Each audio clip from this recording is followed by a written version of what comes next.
If you frequent the internet, you have likely seen memes and videos with a character known as Doomer and or any of his counter characters, Boomer, Bloomer, and Zoomer. If you have not, these are them. Each of these characters represents a distinct personality type, usually associated with a specific generation within current society. The Doomer character is especially popular and is what we will be focusing on here. The Doomer is an individual who is typically in their 20s and male, although a Doomer in the philosophical sense does not need to be either. He or she does, however, need to be someone who feels a sense of aimlessness and loneliness, and is consequently stricken with a deep despair for life. For the Doomer, life is meaningless, and the world is inevitably doomed by humanity's ignorance, greed, and futility. As a result, the Doomer sees little to no reason in engaging in traditional pursuits, and thus retreats from society into apathetic isolation. This character is often used in videos and memes to illustrate various experiences that come with this pessimistic sense of life. Things like working a dead-end job, struggling to maintain or get over romantic relationships, excessive drinking and smoking, feeling alienated from one's friends and family, etc.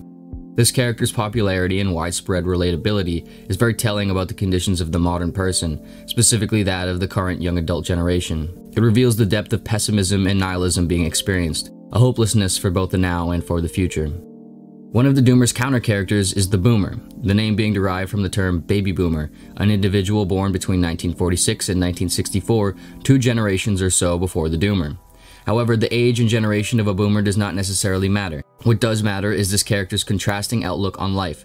Opposed to the Boomer possesses a positive, can-do attitude. More specifically, in the context of the meme, the Boomer's attitude exists in a naive, blissful ignorance of truth. The Boomer chugs along in their ignorant delusion, unaware of the reality in which they live, mistakenly thinking they have it all under control. Where the Doomer is aware of the world's conditions and consequently pessimistic about them, the Boomer is unaware and thus ignorantly blissful. Unlike the baby boomers, the Doomer was born in or around the 90s and grew up through an era when technology developed at an unprecedented rate in an exceptionally small amount of time. The advent of the internet as well as affordable internet devices would completely change the way people could experience and understand the world. During this internet generation, children and young adults had access to a completely open and constant flow of information, an ability to see, hear, talk with, and engage in the entire world in real time, all the time. The world would shrink down to fit in the palm of one's hand, allowing one to easily see just how absurd, chaotic, and meaningless it truly is. As a result, a huge portion of an entire generation would realize early on that things weren't all good, that the can-do, positive attitude of the Boomer was outdated and ignorant of what was really going on.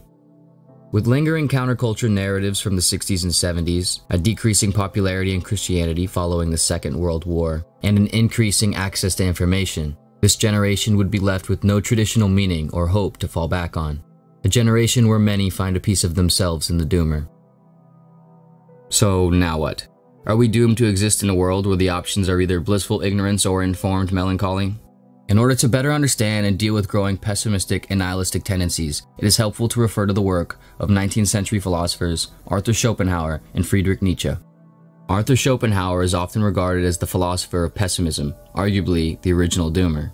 Like the Doomer's outlook, for Schopenhauer, life is in fact riddled with unavoidable pain, meaninglessness, and absurdity.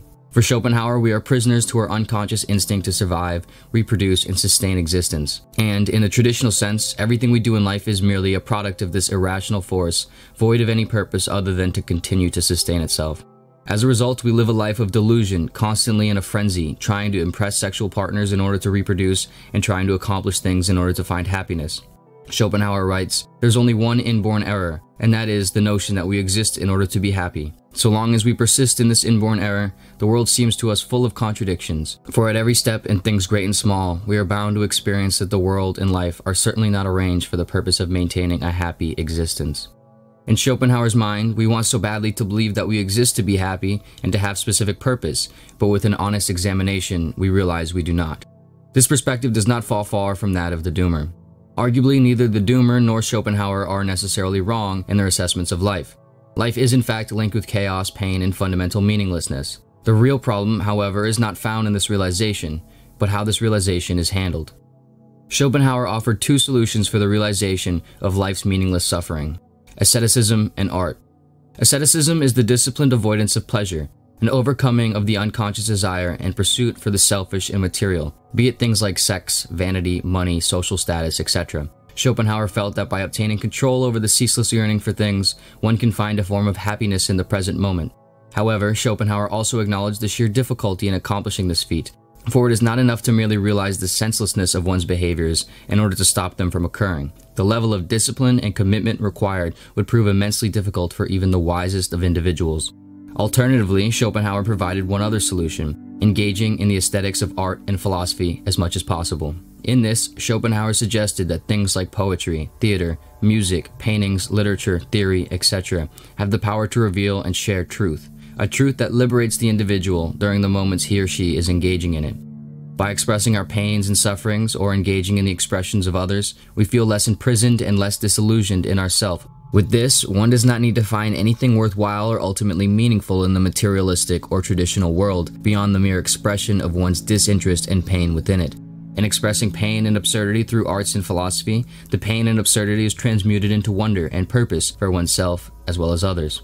Interestingly enough, the Doomer meme itself embodies this idea. The creation, sharing, and engaging of Doomer content is an example of a Doomer expressing their sense of doom and translating it into something enjoyable and meaningful. In an attempt to take this idea further, we will look to the philosophy of Friedrich Nietzsche, a philosopher renowned for his nihilistic take on life. Nihilism is the belief in nothing, the principle that nothing has any fundamental meaning at the end of itself, and that life is and will always involve a suffering through this meaninglessness. During his life in the 19th century, Nietzsche found that traditional religion ceased to help the modern person in dealing with the pains of life, and that nihilism was the only rational and practical approach that remained.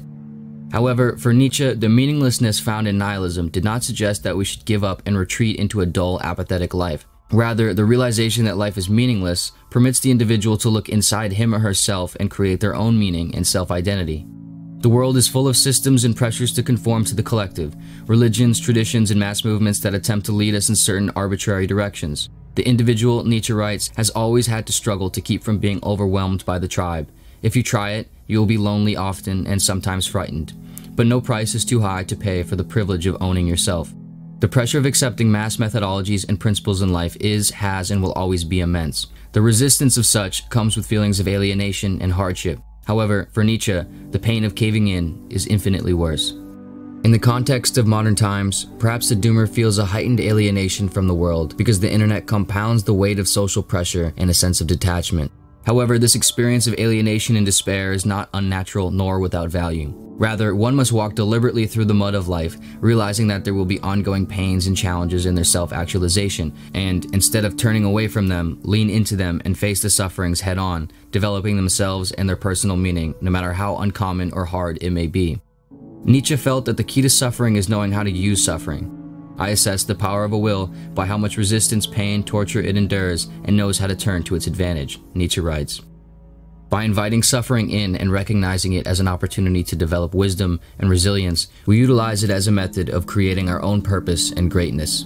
In the fundamental pain and meaninglessness of life, we must not find ourselves with an indifference that renders us lethargic and paralyzed away from caring about anything, but rather an indifference that inspires us to create meaning and care for things we deem enjoyable and engaging.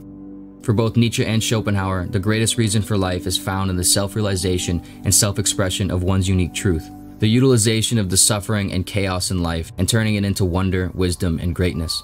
With this in mind, if we square away our life as best we can, accepting the inevitable chaos and suffering, if we obtain the money we can, want, and need to sustain our life, attempting to keep a close eye on our unconscious, irrational desires, and if we live with an interest to create personal meaning and engage in expressive activities, then we can build a life worth living, even in the face of apparent chaos, doom, or futility. This attitude can be found in the hopeful Doomer character, Bloomer, a character who, in the meme, possesses the awareness of the sad and painful realities of life, but still sees that there can be purpose to it all, still sees that there is an opportunity for meaning and wonder to be created and experienced, and that, however messy the world may be, it is still worth playing in and trying to make the most of.